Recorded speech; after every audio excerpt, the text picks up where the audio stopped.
Weld overlay, அதாவது இந்த weld overlay அப்படிங்கிறதுக்கு வந்து cladding, hot facing, weld cladding, weld overlay cladding, இந்த மாதிரி இன்னும் ஒரு 5 பேர் வந்து இதுக்கு இருக்குது. இந்த வெல்டு ஓவர்லே அப்படிங்கிறது என்ன அப்படின்னா, நார்மலாக வந்து நம்ம பண்ணக்கூடிய வெல்டிங் வந்து 2 மெட்டீரியலை வந்து ஜாயின் பண்ணுது, 2 மெட்டல்ஸை வந்து ஜாயின் பண்ணுது. ஸோ அந்த ஜாயின் பண்ணும்போது அந்த ஜாயிண்ட் டிசைன் அது வந்து டைப் ஆஃப் ஜாயிண்ட் அப்படின்னு சொல்கிறோம். இதில் வந்து பட் வெல்டு, அதாவது பட் ஜாயிண்ட் எடுத்து 2 மெட்டீரியலை வந்து நம்ம ஜாயின் பண்ணலாம். அப்புறம் டீ ஜாயிண்ட் எடுத்து அதில் ஒரு ஃபில்லட் வெல்டு அடித்து அந்த மாதிரி வந்து ஜாயின் பண்ணலாம். இந்த மாதிரி எக்ஸட்ரா வந்து நிறைய டைப்ஸ் ஆஃப் ஜாயிண்ட் வந்து இருக்குது. ஸோ இந்த ஜாயிண்ட்டை வந்து பயன்படுத்தி நம்ம 2 மெட்டீரியலை வந்து ஜாயின் பண்ணுறோம். அதுக்கு நம்ம வந்து வெல்டிங்கை யூஸ் பண்ணுறோம். இந்த கிளாடிங், இந்த வெல்டு ஓவர்லே கிளாடிங் அப்படிங்கிறது வந்து என்ன அப்படின்னா, 2 மெட்டீரியலை வந்து ஜாயின் பண்ண போகிறது கிடையாது. ஒரு மெட்டீரியலுக்கு மேலேயே அதோட சர்ஃபேஸில் வந்து நம்ம கிளாடிங் பண்ணக்கூடியதான் இந்த வெல்டு ஓவர்லே கிளாடிங் அப்படின்னு சொல்கிறாங்க. ஓகே, இந்த வெல்டு ஓவர்லே கிளாடிங் வந்து எதுக்காக பண்ணுறாங்க அப்படின்னா, 2 யூஸுக்காக. ஒன்று வந்து கரோசன் ரெசிஸ்டன்ஸ், கரைபடியாமல் இருக்கிறதுக்காக இந்த கிளாடிங் பண்ணுறாங்க. இன்னொன்று வந்து வியர் அப்படிங்கிறது வந்து ஒரு மெக்கானிக்கல் எக்யூப்மெண்ட்டில் வரக்கூடிய ஒரு மெக்கானிக்கல் டேமேஜை தான் வந்து வியர் அப்படின்னு சொல்கிறோம். இந்த பிட்ஸு, டென்ஸு அந்த மாதிரி உள்ளது. இந்த மாதிரி விஷயங்களுக்கு வந்து இந்த கிளாடிங் அப்படிங்கிற விஷயத்தை வந்து யூஸ் பண்ணுறாங்க.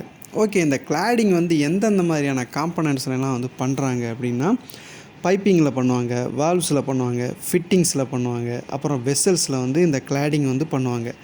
காமனாக வந்து இந்த மாதிரி விஷயங்கள்லாம் வந்து இந்த வெல்டு கிளாடிங் வந்து பண்ணுறாங்க.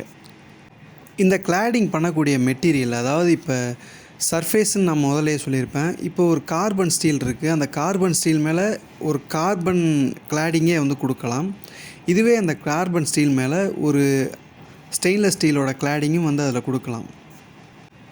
ஓகே, வெல்டிங் பொறுத்த வரைக்கும் நம்மளுக்கு வந்து WPS, அப்புறம் WPQ, இந்த மாதிரி சில விஷயங்கள்லாம் இருக்குது. அந்த ப்ரொசீஜரை வந்து குவாலிஃபை பண்ணணும். அப்புறம் வந்து ஒரு வெல்டரையும் வந்து குவாலிஃபை பண்ணணும். அதே மாதிரி இந்த கிளாடிங்க்கு எதுவும் இருக்கா அப்படின்னா, கண்டிப்பாக இதுக்கும் வந்து குவாலிஃபிகேஷன்ஸ் வந்து இருக்குது. இதை பற்றி தெரிஞ்சுக்கணும் அப்படின்னா, ASME செக்ஷன் 9ல் வந்து QWQB 422 இதில் வந்து நிறைய பேஸ் மெட்டல்ஸோட P நம்பர்ஸ் வந்து இருக்கும். நான் நிறைய வீடியோஸில் வந்து சொல்லியிருப்பேன்.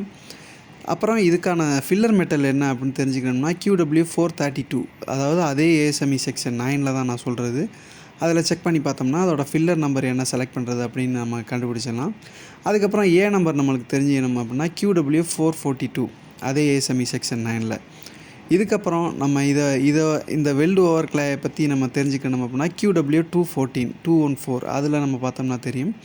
இது போக இதோட பெர்ஃபார்மன்ஸ் குவாலிஃபிகேஷன், இதோட டெஸ்ட்டு ஸ்பெசிமனோட லிமிட்டேஷன் வந்து எந்த மாதிரி இருக்கணும் அப்படின்னு நம்மளுக்கு தெரிஞ்சுக்கணும்னா, டேபிள் QW 453 அந்த டேபிளை நம்ம ரெஃபர் பண்ணோம் அப்படிங்கன்னா நம்மளுக்கு இன்னும் ரொம்ப க்ளீனாக புரியும். இது போக வந்து ஒரு டயக்ராம் ரெஃபரன்ஸ் அப்படின்னு எடுத்துக்கிட்டோம்னா, ஃபிகர் QW 462.5A அதை ரெஃபர் பண்ணிங்க அப்படின்னா இதை பற்றின டீட்டெயில்ஸ் வந்து இன்னும் க்ளீனாக வந்து உங்களுக்கு புரியும்.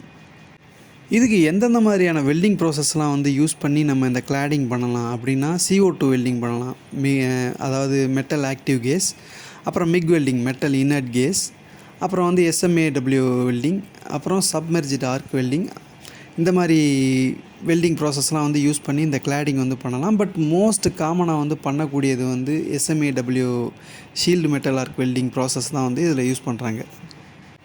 பட் நான் அந்த வீடியோ ஸ்டார்டிங்கில் இதுக்கு மொத்தம் 5 நேம் இருக்குது அப்படின்னு சொல்லியிருப்பேன். Cladding, hard facing, weld cladding, weld overlay cladding, weld overlay, இந்த மாதிரி நிறைய பேர் இருக்குது அப்படின்னு சொல்லியிருப்பேன். பட்டு இதுக்கு எல்லாத்துக்குமே வந்து ஒரே மாதிரியான மீனிங் தான். அதாவது சர்ஃபேஸில் நம்ம கொடுக்கக்கூடிய கிளாடிங், அவ்வளோதான். பட் இதில் வந்து ஒரு சிலர் வந்து இந்த ஹார்ட் ஃபேஸிங்க்கு ஒரு சில மீனிங் இருக்குது அப்படிங்கிற மாதிரிலாம் வந்து சொல்லுவாங்க. ஒரு சில டெஃபனிஷன்ஸ் வந்து ஸ்பெசிஃபிக்காகவே இருக்குது அப்படிங்கிற மாதிரி வந்து ஸ்ப்ளிட் பண்ணி வந்து சொல்கிறாங்க. அதை பற்றி நம்ம அடுத்தடுத்த வீடியோக்களில் வந்து பார்க்கலாம். ஓகே ஃப்ரெண்ட்ஸ், இவ்வளோ தான் இந்த வீடியோ கண்டிப்பாக எல்லாத்துக்கும் பிடிச்சுன்னு நினைக்கிறேன். வீடியோ பிடிச்சிருந்தா லைக் பண்ணுங்கள், ஏதாச்சும் டவுட்னா கமெண்ட் பண்ணுங்கள், உங்கள் ஃப்ரெண்ட்ஸுக்கும் ஷேர் பண்ணுங்கள். ஃபஸ்ட் டைம் சேனல் பார்க்குறீங்க அப்படின்னா சேனலுக்கு சப்ஸ்கிரைப் பண்ணிக்கிறீங்க. தேங்க்ஸ் ஃபார் வாட்சிங்.